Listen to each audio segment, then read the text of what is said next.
안녕하세요. 존 그리샴 메이천의 기독교와 자유주의 두 번째 시간 교리에 대해서 함께 생각해 보도록 하겠습니다. 기독교 신앙의 근본에 대한 자유주의 신학의 공격은 주일학교 교사용 교재, 강단, 종교 언론에 의해서 강력하게 이루어지고 있습니다. 신학교와 대학들에서는 이 큰 문제의 뿌리가 일반 세상에서보다 더욱 선명하게 보이는데요. 학생들 사이에서는 전통적인 용어를 사용하여 확신을 새롭게 하는 일이 많이 사라졌습니다. 그러나 위에서 언급한 솔직함이 모든 사람들에게 퍼져나가야 한다고 생각합니다.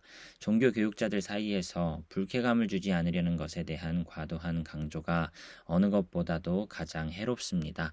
불쾌할 수 있지만, 불편할 수 있지만 전통적인 그 언어들, 전통적인 용어, 교리에 대한 표현들이 과연 그러한가 학생들 스스로 생각할 수 있게끔 독려해 주어야 한다는 것입니다.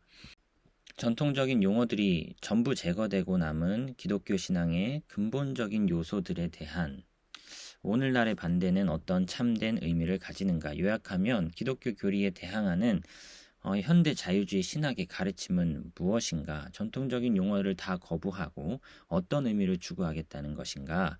처음부터 우리는 반대에 부딪히는데 그들은 이렇게 말합니다. 가르침은 중요하지 않대요. 그러므로 자유주의 신학의 가르침에 대한 설명과 기독교의 가르침에 대한 설명은 오늘날 아무런 흥미도 끌지 못한다. 신조들은 단일한 기독교적 경험을 시대에 따라 달리 표현한 것일 뿐, 신조들이 그 단일 경험을 표현하는 한 모든 신조들은 똑같이 좋은 것이다. 우리의 관심은 시대에 따라 달라지는 표현들이 아니라 그 표현들이 묘사하고자 한 그 경험, 그 단일 경험, 시대를 초월하는 그 단일 경험에 우리는 관심이 있다라는 주장인 것인데요. 그러므로 자유주의 신학의 가르침들이 역사적 기독교의 가르침으로부터 최대한 먼 거리에 있어 보이지만 사실은 추구하는 것은 같다. 단일 경험. 우리는 그 경험에 주목하려고 하는 것이지 표현에 집착하지 않는다라는 식의 주장인 것이죠. 기독교의 개념에 따르면 이 신조는 단순한 기독교의 경험의 표현이 아니라 경험의 기초가 되는 사실들을 기술한 것입니다. 이것은 우리의 주장이죠. 메이첸의 주장인 것입니다. 기독교는 단순한 경험의 표현이 아니라 경험의 기초가 되는 사실들을 기술한 것이다 라고 하는데요. 그런데도 기독교는 교리가 아니라 삶이다라는 주장이 이따금 제기되는데 겉으로는 경건하게 들리지만 그 주장은 철저하게 거짓이다. 라고 메이체는 말합니다. 심지어 기독교인이 아니더라도 그 거짓을 탐지할 수 있다. 왜냐하면 기독교는 삶이다 라고 말하는 것은 역사의 영역에 속한 것에 대한 주장이기 때문이다. 이게 무슨 말인가? 계속 살펴보겠습니다.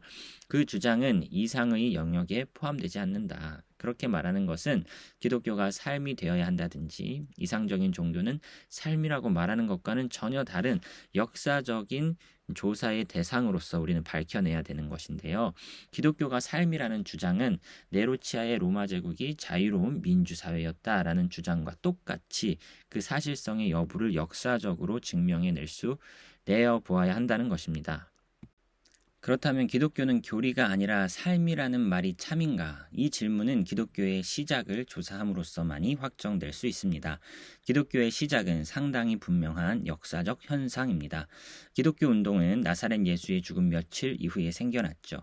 기독교라는 이름은 예수의 죽음 이후에 생겨났으며 기독교 자체로 역시 새로운 어떤 것이었습니다.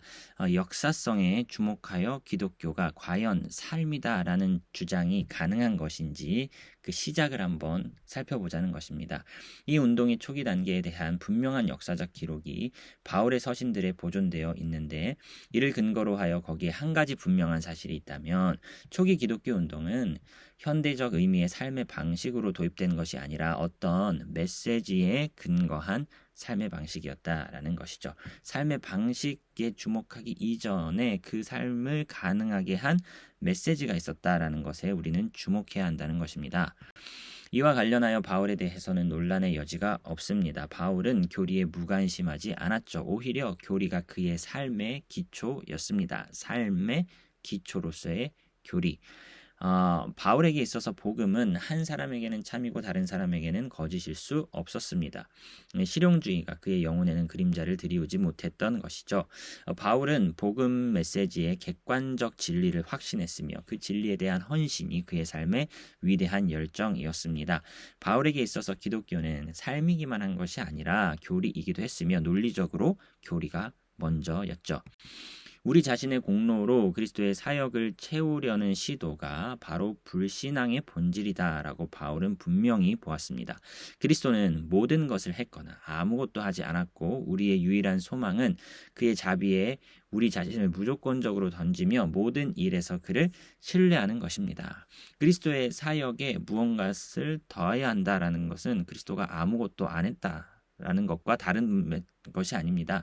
그리스도가 우리를 위해 대신 죽으셨기 때문에 우리는 구원에 관한 충분한 공로를 그리스도로 말미암아 얻은 것이다. 그리스도는 모든 것을 하셨다. 이렇게 주장을 해야 한다는 것입니다. 모든 것을 했다고 하거나 아무것도 하지 않았다라고 주장을 해야 되지 그 중간은 없다라고 바울은 주장한 것이죠. 분명히 바울이 옳았습니다. 바울과 유대주의자를 갈라놓는 차이는 이 단순한 미묘한 신학적 차이에 불과한 것이 아니고요.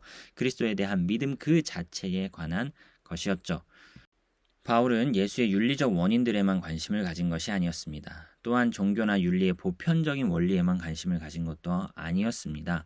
오히려 그는 그리스도의 구속의 사역과 그것이 가져오는 효과에 관심을 가지고 있었죠. 그의 일차적인 관심은 기독교 교리였습니다. 그에게 교리란 기독교의 단순한 전제가 아니라 핵심이었죠. 만약 기독교를 교리로부터 독립시킨다면 바울의 사상은 기독교의 뿌리와 가지에서 완전히 제거되어야 할 것입니다. 교리적인 것을 분명히 한 이후에 그것이 가져오는 삶의 효과를 바울은 관심하고 있었죠. 바울에게서 교리를 빼버리면 윤리도 사라질 것입니다. 바울의 종교를 초대교회의 종교와 분명하게 구분하려는 많은 시도들이 있었는데요. 기독교 운동에 바울이 전혀 새로운 원리를 도입했다든지 심지어 바울이 새로운 종교의 창시자라는 것을 증명하기 위한 많은 시도들이 있었습니다. 그러나 그런 모든 시도들은 실패로 끝났죠. 바울의 서신들 자체가 예수의 최초 무리들과 바울이 근본적인 일치를 이루고 있었음을 증명합니다. 처음부터 그 발생한 일의 의미가 제시되었고 그에 따라 기독교 교리가 생긴 것입니다. 그리스도께서 죽으셨죠? 이것은 역사입니다. 그리스도께서 우리 죄를 위해 죽으셨다. 이것은 교리이죠. 이 사건과 의미, 이 사건과 설명, 역사와 교리는 결코 분리될 수 없이 연결되어 있습니다. 이 두 요소가 없다면 기독교는 없는 것입니다. 그렇다면 최초의 기독교 선교사들이 그저 나사렛 예수는 경건한 자녀로 훌륭한 삶을 살았으며 우리가 그러했듯이 우리의 말을 듣는 여러분도 그런 매력적인 삶을 위해 자신을 굴복시키기를 권합니다. 라는 권면을 하지 않았음이 분명하다. 예수의 오심은 이제 죄에 빠진 사람을 건지기 위한 하나님의 행동으로 이해되었죠. 세상은 한 사건의 선언을 통해 구속받아야 했고 그 사건에는 의미가 덧붙여집니다. 의미와 함께 그 사건을 제시하는 것이 사건 더하기 의미를 함께 제시하는 것이 교리였습니다. 단순히 윤리적인 삶의 감동을 받아서 착하게 사십시오라가 아니라 하나님께서 죄인을 구속하시기 위한 사건이 예수 그리스도의 십자가와 부활 사건이다라고 우리는 이렇게 주장하는 것이죠. 메시지가 있습니다. 역사성이 있습니다. 교리가 있다는 것이죠. 물론 이런 말이 있을 수 있습니다. 설령 초대교회의 기독교가 교리에 의존하고 있었다 하더라도 우리는 그런 의존성에서 탈피할 수 있지 않습니까? 우리는 초대교회를 넘어 예수에게 직접 호소할 수 있지 않습니까? 교리를 포기한다면 바울을 포기해야 한다. 오케이, 받아들이죠. 이제 교리가 포기된다면 예루살렘 초대교회도 그 부활의 메시지와 함께 포기되어야 합니다. 괜찮습니다. 우리는 그래도 예수에게 직접 호소할 수 있습니다. 우리는 예수에게서 직접 우리가 원하는 단순하고 비교리적인 종교를 발견할 수 있지 않습니까? 이것이 바로 그리스도에게로 돌아가자. 교리 필요 없다. 바울 필요 없어. 초대교회 어떻게 믿었든 상관없다. 우리는 예수로 돌아가겠다. 네. 우리는 정말로 그런 발걸음을 떼어야 할까요? 지금 우리는 수세기 동안에 기독교에 힘을 주었던 그것이 실책이었다고. 예루살렘도 틀렸고 초대교회도 틀렸고 바울도 틀렸다. 우리가 진리를 발견했다. 그 운동을 시작한 사람들이 그들 스승의 삶과 의미를 철저하게 오해했다고. 따라서 그 처음 실수를 우리 현대인들이 알아차려야 한다고 요구를 받고 있습니다. 설령 이런 관점이 정당하다 하더라도 그런 종교가 기독교라고 불릴 자격이 있을까 의문이 든다는 것이죠. 그러나 실제로는 사태가 전혀 그런 식으로 움직이지 않습니다. 예수는 종교와 윤리의 일반 원리를 선언하는 것으로 만족하지 않았습니다. 예수와 초대교회는 단순히 종교의 일반적이고 항구적인 원리들을 선언한 것이 아닙니다. 이렇게 사는 것이 좋겠다라고 말한 것이 아닙니다. 내가 너를 구원하겠다라고 말하셨죠. 중요한 것은 예수와 제자들이 모두 어떤 사건을 선포했다는 점입니다. 예수는 오늘날 자유주의 설교자들이 주장하는 것 같이 단지 항구적인 진리를 선포하기만 한 인물이 아니었습니다. 도리어 그는 이전에 있었던 적이 없는 일이 이제 발생하려는 역사의 전환기에 서 있다고 생각했습니다. 일반적인 가르침을 설파하는 것이 아니라 이전에는 없었던 새로운 구원의 길이 선포될 것이다. 나를 믿어라. 구원을 받으리라. 이러한 메시지를 교리를 선포한 것이죠. 예수의 가르침은 또 다른 방식으로도 교리의 뿌리를 받고 있었습니다. 예수의 가르침이 교리의 뿌리 받고 있었다라고 말할 수 있는 것은 그 가르침이 예수 자신의 위격에 대한 엄청난 주장에 의존해 있기 때문입니다. 이것이 무슨 말인고 하니 예수가 복음서에서 자신의 위격을 배제하고 자신을 다만 하나님의 최고 선지자로만 제시했다는 주장이 자주 있었는데요. 이 주장은 현대 자유주의 신학이 가지고 있는 그리스도 생애에 대한 개념의 뿌리에 있습니다. 이런 주장이 흔하기는 하지만 전혀 사실이 아닙니다. 예수가 자신을 어떻게 소개했을까요? 자신을 하나님의 아들이라고 소개했어요. 최고 선지자라고 소개한 것이 아닙니다.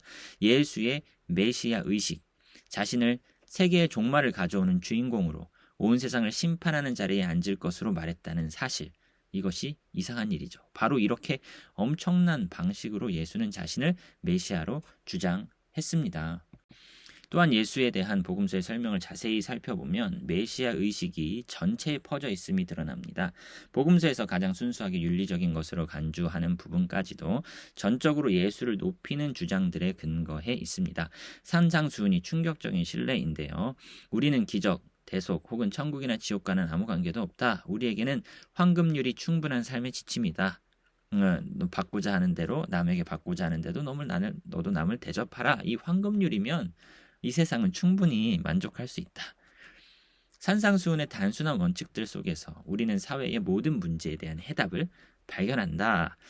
어떤 사람들은 산상수훈에 신학이 들어있지 않다고 말하지만 실제로는요, 엄청난 신학이 들어있습니다. 구체적으로 말하면 산상수훈은 예수 자신을 가능한 한 가장 높은 인물로 제시합니다. 나는 너희에게 이르노니 라는 반복되는 표현이 그것인데요.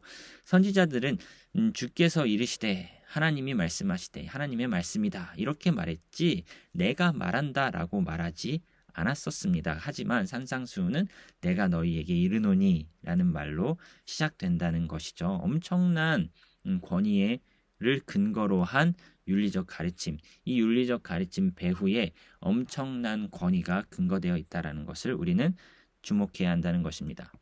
하지만 그 신학 역시 제거될 수 있지 않을까. 산상수훈에까지 침투한 신학적 요소라는 그 기이한 것 제거하고 거기에 담긴 윤리적 부분만으로 만족할 수 있지 않을까.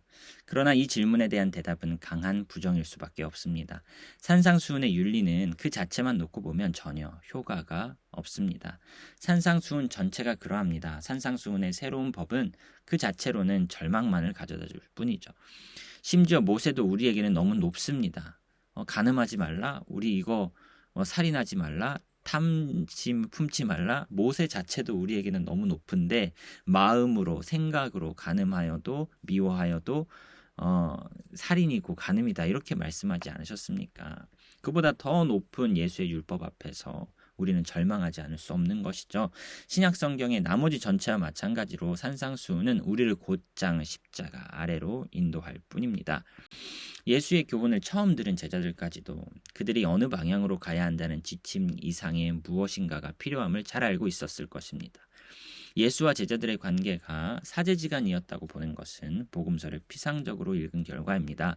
수고하고 무거운 짐진 자들아 다 내게로 오라 내가 너희를 쉬게 하리라 라는 예수의 말씀은 제자들을 자기 학파로 부르는 철학자로서 하시는 말씀이 아니라 풍성한 하나님의 은혜를 보유하고 있는 인물로서 하는 말씀이었죠. 이 시점에서 반대가 제기될 수 있습니다. 예수가 어떻게 구원하는지를 더 이상 묻지 않을 수 있지 않을까? 성경대로 그리스도께서 사흘 만에 다시 살아나사라고 말할 필요 어디 있는가? 우리는 메시지보다는 인물 자체에 주목하면 되지 않을까? 예수의 죽음보다 예수의 그 훌륭하고 고귀한 인격에 주목하자. 이 말들은 그럴듯하게 들리지만 가련하게도 헛된 말입니다. 우리가 갈릴리로 되돌아갈 수 있으며 예수 지상생애 시대에 그에게 나아갔던 사람들과 똑같은 상황에 있을 수 있을까요? 예수를 인류에 현존했던 가장 위대한 스승 정도로만 여긴다면 그것이 우리에게 유익이 될 것이 무엇이냐? 그 스승과 같은 시대를 살지 못하는 우리는 그 스승으로부터 어떤 식의 유익을 어떻게 얻을 것이냐? 어떤 사람들은 순전히 역사적 상상력을 사용함으로써 그 간격을 메우려 합니다. 예수는 죽은 것이 아니라 그의 기록된 말씀과 행동들을 통하여 살아있다. 예수의 놀라운 인물됨이 복음 이야기로부터 분명하게 빛나고 있다. 다른 말로 하면 우리는 여전히 예수를 알 수 있다. 우리가 그저 신학 없이 논쟁 없이 기적에 대한 조사 없이 그냥 그 예수에 대한 그 마력에 우리 자신을 맡기기만 하면 그가 우리를 고치실 것이다. 이 말은 그럴듯하게 들릴 수 있습니다. 그 글을 읽노라면 우리는 지금도 가버나움 회당에서 그 새로운 교훈을 듣던 사람들의 충격을 공유할 수 있기도 하지요. 그것은 놀라운 이야기임이 분명하니까요. 그것은 죽은 이야기가 아니라 매 순간 생명이 약동하는 이야기입니다. 예수는 복음서 속에 살아 있습니다. 여기까지는 얼마든지 인정할 수 있겠습니다. 그러나 20세기에 사는 우리가 어떻게 그와 생명의 관계를 맺을 수가 있습니까? 복음서 속에서 예수가 사는 삶이 결국 우리를 위한 삶이기는 하지만 그것은 무대 위의 연극 같은 삶일 뿐입니다. 책을 덮으면 커튼이 내려오고 우리는 다시 우리 자신의 차갑고 따분한 생활로 돌아옵니다. 우리는 더 이상 베드로와 야고보와 요한의 삶을 살지 못하죠. 슬프게도 우리는 우리 자신의 삶을 다시 살며 거기에는 우리 자신의 문제와 우리 자신의 죄가 있습니다. 그러면서 여전히 우리는 우리 자신의 구원자를 찾고 있는 것이죠. 자신을 속이지 맙시다. 1세기 유대인 스승은 결코 우리 영혼의 갈망을 만족시키지 못합니다. 그냥 감동적인 이야기로 끝나는 뿐이지 그것이 나의 삶을 어떻게 변화시킬 수 있겠는가? 우리는 슬픔 대신 기쁨을, 연약함 대신 능력을 얻을 수 있습니다. 하지만 손쉬운 타협에 의해서나 보고 논쟁을 회피함에 의해서나 예수는 붙잡고 복음은 거부하면서 그것을 얻을 수는 없습니다. 슬퍼하던 한 무리의 사람들이 불과 며칠 사이에 영적으로 세상을 정복하게 된 자들로 변하게 된 이유는 무엇인가요? 그것은 예수의 생애에 대한 기억이 아니었습니다. 예수님은 참 좋으신 분이셨지 이 정도만으로 그들이 변할 수 있지 않았습니다. 그것은 과거에 그와 가졌던 접촉이 가져다준 영감이 아니었습니다. 도리어 그것은 부활하셨다라는 메시지가 그들을 변화시킨 것이었죠. 오직 그 메시지만이 오늘날 우리를 변화시킬 수 있습니다. 그 메시지만이 오늘날 우리에게 살아있는 구주를 줄 수 있습니다. 그러나 기독교의 메시지는 부활의 사실 이상의 것을 담고 있습니다. 예수가 살아있다는 것 좋은 일이죠. 하지만 그것이 우리에게 무슨 유익이 있는지 보다 충분한 안내와 설명이 필요합니다. 우리와 그 인물 사이 어떻게 접촉이 이루어질 수 있을까? 만약 우리가 우리 자신의 방법으로만 묵상하고 찾는다면 우리는 아무 소용없는 순례를 하는 처지가 될 것입니다만 우리의 구주를 찾으려면 어떻게 해야 되는지 분명한 안내가 우리에게 주어졌죠.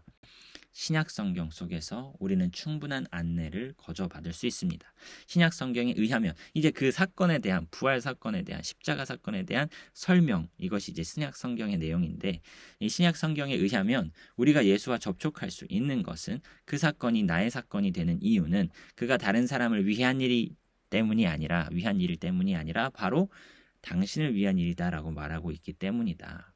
예수가 신뢰할 만한 인물임을 아는 것만으로는 충분하지 않습니다. 우리가 그를 신뢰하기를 그가 원한다는 것을 또한 알아야 됩니다. 우리 보고 믿으라고 하시죠. 누구든지 믿으면 구원하겠다라는 메시지가 있고 설명이 있고 그것에 상응하는 사건이 있는 것이죠. 그것을 신약 성경이 충분히 설명해내고 있죠. 그가 다른 사람들을 구원했음을 아는 것만으로는 충분하지 않습니다. 그가 또한 우리를 구원했음을 알아야 하는데 십자가 이야기에서 우리는 그 지식을 얻을 수 있습니다. 나를 위해 그는 죽었다. 우리의 무서운 죄책, 하나님의 율법의 정죄, 이것이 은혜의 행동에 의해 제거되었다. 바로 이 메시지가 우리를 예수에게로 이끌며 그를 오래전 갈릴리 사람들의 구주만이 아닌 당신과 나의 구주로 만드는 것입니다. 신약 성경이 담긴 사건에 대한 설명, 그 메시지가 우리 예수를 나의 구원자로 만나게 만드는 것이죠.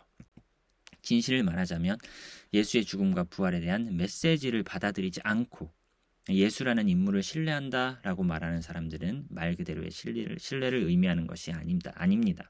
그들이 신뢰라고 말하는 것은 사실은 감탄 혹은 존경의 의미 정도일 뿐인 것이죠. 그러나 그 지고의 인물이 그의 구원의 능력을 우리에게 보일 때만 신뢰가 일어나는 것입니다. 그가 다니면서 착한 일 하셨다 이렇게 말하는 것은 존경이고요. 그는 나를 사랑하셨고 나를 위해 자신을 주셨다 이렇게 말하는 것이 믿음입니다.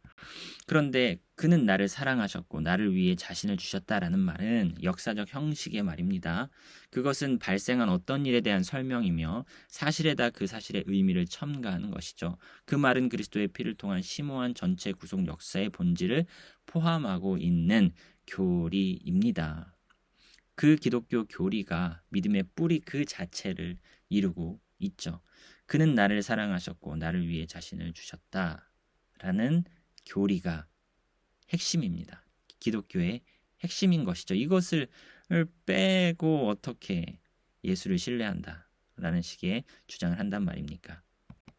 그렇다면 우리는 다음 사실을 인정해야 합니다. 만약 우리가 비교리적인 종교 혹은 일반적 진리에만 근거한 종교를 원한다면 교리 필요 없고 신조들의 그 다양한 것보다 그 우리의 단일한 경험 우리는 그것에 집중하겠다라고 말하는 일반적인 진리에만 근거한 종교를 원한다면 우리는 바울뿐만 아니라 초기 예루살렘 교회뿐만 아니라 예수 자신까지 포기해야 할 것입니다. 회중석에 앉은 많은 청중들은 교리를 희생하고 생명을 귀하게 여깁시다 라는 현대의 말을 들을 때 교리란 말을 진짜 별것 아닌 것처럼 생각할 것이 분명할 것입니다. 경건한 청중은 신학자들의 미묘한 논쟁 대신에 신약 성경의 단순성으로 돌아가자라는 요구만 받았을 뿐이라고 착각하겠죠. 하지만 실제로는 교리에 대한 공격은 교회의 신학에 반대하는 것은 곧 신약 성경의 핵심 그 자체에 대한 반대라는 것을 아셔야 합니다. 궁극적으로 그 공격은 성경, 나아가서 예수 자신에 대한 공격이 되고 말 것입니다. 그러나 그것이 성경 자체에 대한 공격이 아니라 성경의 교훈을 위대하게 설명한 역사적 내용에 대한 공격이라 할지라도 여전히 불행한 일이다.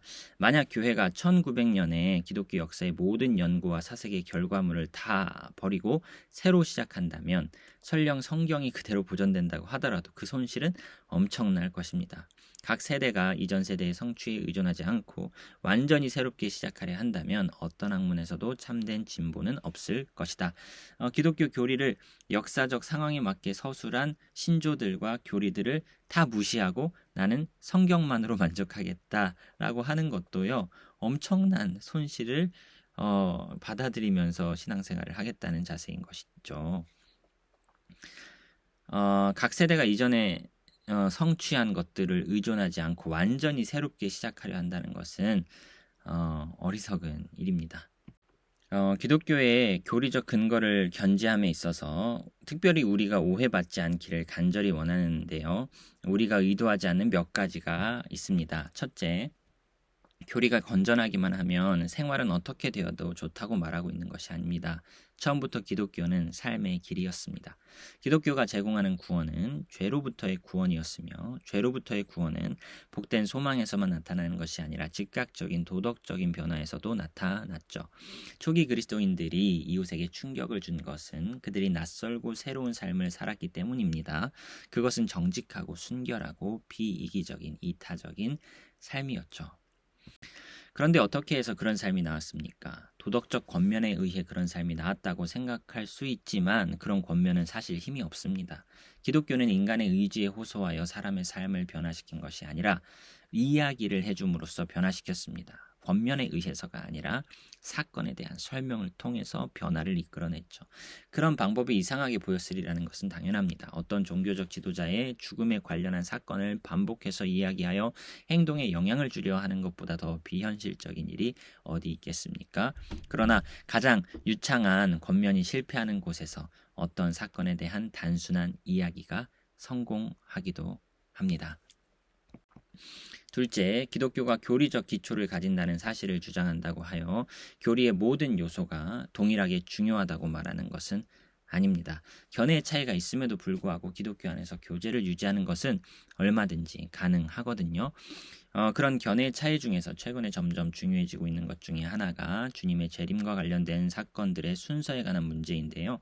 오늘날 교회에서 천년왕국 혹은 전천년주의가 다시 살아나는 것에 대해 우리는 심각하게 우려합니다. 그러나 우리의 관점에서 볼 때 그들의 오류가 심각하긴 하지만 치명적이는 않습니다. 따라서 성경과 교회의 위대한 신조에 대한 충성과 함께 우리는 기독교적인 교제 속에서 연합할 수 있다라고 말하는 것이죠. 무천년설과 역사적 전천년설 이런 것들이 다른 관점이기는 하지만 우리는 교제할 수 있다라고 말을 하는 것이죠. 기독교적 교제 안에서 유지될 수 있는 또 다른 견해 차이는 성례의 효력에 대한 차이 있습니다. 그 차이는 실로 심각한 것이죠. 이 심각성을 부인하는 것은 이에 관한 논쟁에서 잘못된 편을 드는 것보다 훨씬 더 큰 오류다 라고 메이체는 말을 하는데요. 루터가 성만찬에 대해 잘못되기는 했습니다. 하지만 그가 반대자들에게 형제들이여 이것은 사소한 문제입니다. 사람이 주의 만찬에 대해 어떻게 생각하느냐 하는 것이 실은 별로 큰 차이가 아닙니다. 라고 말했을 경우보다는 잘못된 것이 아닙니다. 오히려 무관심이 더 치명적입니다. 무관심은 교파들 사이의 모든 분열보다 훨씬 더 치명적이다라고 말을 하고 있습니다. 목회적 성격과 특권에 관한 또 다른 견해 차이가 있는데요. 성공회의 교리에 따르면 주교들은 주님의 사도들로부터 지속적인 성직 수임에 의해 계승되어 그런 성직 수임 없이는 합당한 사제직이 있을 수 없다라고 말하죠. 그러나 이런 차이가 중요하기는 하지만 그 차이가 뿌리에까지 미치지는 않습니다. 양심적인 성공의 교도 개개인이 다른 교파에 속한 개인들과 기독교적인 교제를 나누는 것은 여전히 가능하다고 말할 수 있습니다. 또 다른 견해 차이는 칼빈주의 신학, 곧 개혁신학과 감리교 안에서 나타나는 알미니안주의 신학의 차이인데요. 이 문제를 진지하게 연구한 사람 중에서 그 차이를 중요하지 않은 문제라고 말할 사람이 있을지 의문이다. 정말 큰 문제거든요. 하지만 여기 극히 중요한 어떤 문제들에 대해 정반대의 견해를 취하는 사람들 사이에서도 이 참된 복음의 교제가 가능하다. 이것도 우리는 교제할 수 있다. 이보다 심각한 분열이 로마 교회와 복음적 개신교 사이에 온갖 형태로 존재하지만 이것은 자유주의 신학과의 관계에 비하면 오히려 약과다. 로마교를 기독교의 왜곡이라고 한다면 자연주의적 자유신학은 전혀 기독교가 아니다라고 메이체는 못을 박습니다. 그렇다고 해서 보수주의자와 이 자유주의자가 서로를 적대시하며 살아야 하는가? 그렇지는 않습니다. 혈연, 시민이라는 같은 신분, 윤리적 목적, 인도주의적 노력 등의 많은 끈들이 우리를 복음을 포기한 많은 사람들과 묶고 있습니다. 우리는 이 끈들이 결코 약화되지 않을 것을 믿으며 궁극적으로는 그들이 기독교 신앙의 전파에 있어서 어떤 부분에 기여할 수 있음도 인정합니다. 그러나 기독교의 봉사는 1차적으로 메시지 전파에 있습니다. 특히 기독교적인 교제는 그 메시지를 모든 삶의 근거로 삼은 사람들 사이에서만 존재합니다. 하나 되려면 메시지를 동의해야 한다는 것이죠. 처음부터 기독교는 증거하는 운동이었습니다. 그러므로 기독교는 발생한 어떤 일에 대한 설명에 근거해 있으며 기독교 사역자는 1차적으로 증인입니다. 만약 그렇다면 기독교 사역자는 진실을 말하는 것이 중요하죠. 오늘날 기독교의 주요 대적은 자유주의 신학입니다. 자유주의 신학의 가르침들을 기독교의 가르침들과 비교해서 살펴보면 이 두 운동이 모든 면에서 정반대의 위치에 있음이 드러날 것인데 비록 요약의 형태로 제시하는 정도겠지만 이제부터 그것을 살펴봅시다 라고 하면서 교리 파트를 메이체는 마무리합니다. 결론입니다. 기독교는 어떤 사건에 대한 설명 및 의미를 전하는, 증거하는 종교입니다. 교리를 제외하고는 기독교가 될 수 없습니다. 교리보다 삶이 중요하다. 논쟁 대신 예수로 돌아가자. 빛 좋은 개살구일 뿐입니다. 특정 교리에 대해서 A냐 B냐를 논하는 사이에서는 그래도 교제가 가능할 수 있지만 교리 자체를 부정하는 무리와는 교제가 더욱 어렵습니다. 자유주의는 기독교가 아닙니다. 전통적인 언어를 숙고하고 그것을 나의 언어로 솔직하게 직면하여 고백할 수 있도록 우리는 노력해 가야 합니다. 이렇게 내용을 정리해 보았습니다. 다음 영상은 이제 하나님과 인간에 대한 자유주의 입장과 기독교의 입장이 얼마나 극명하게 다른지를 진행해 보겠습니다. 오늘도 수고 많으셨습니다.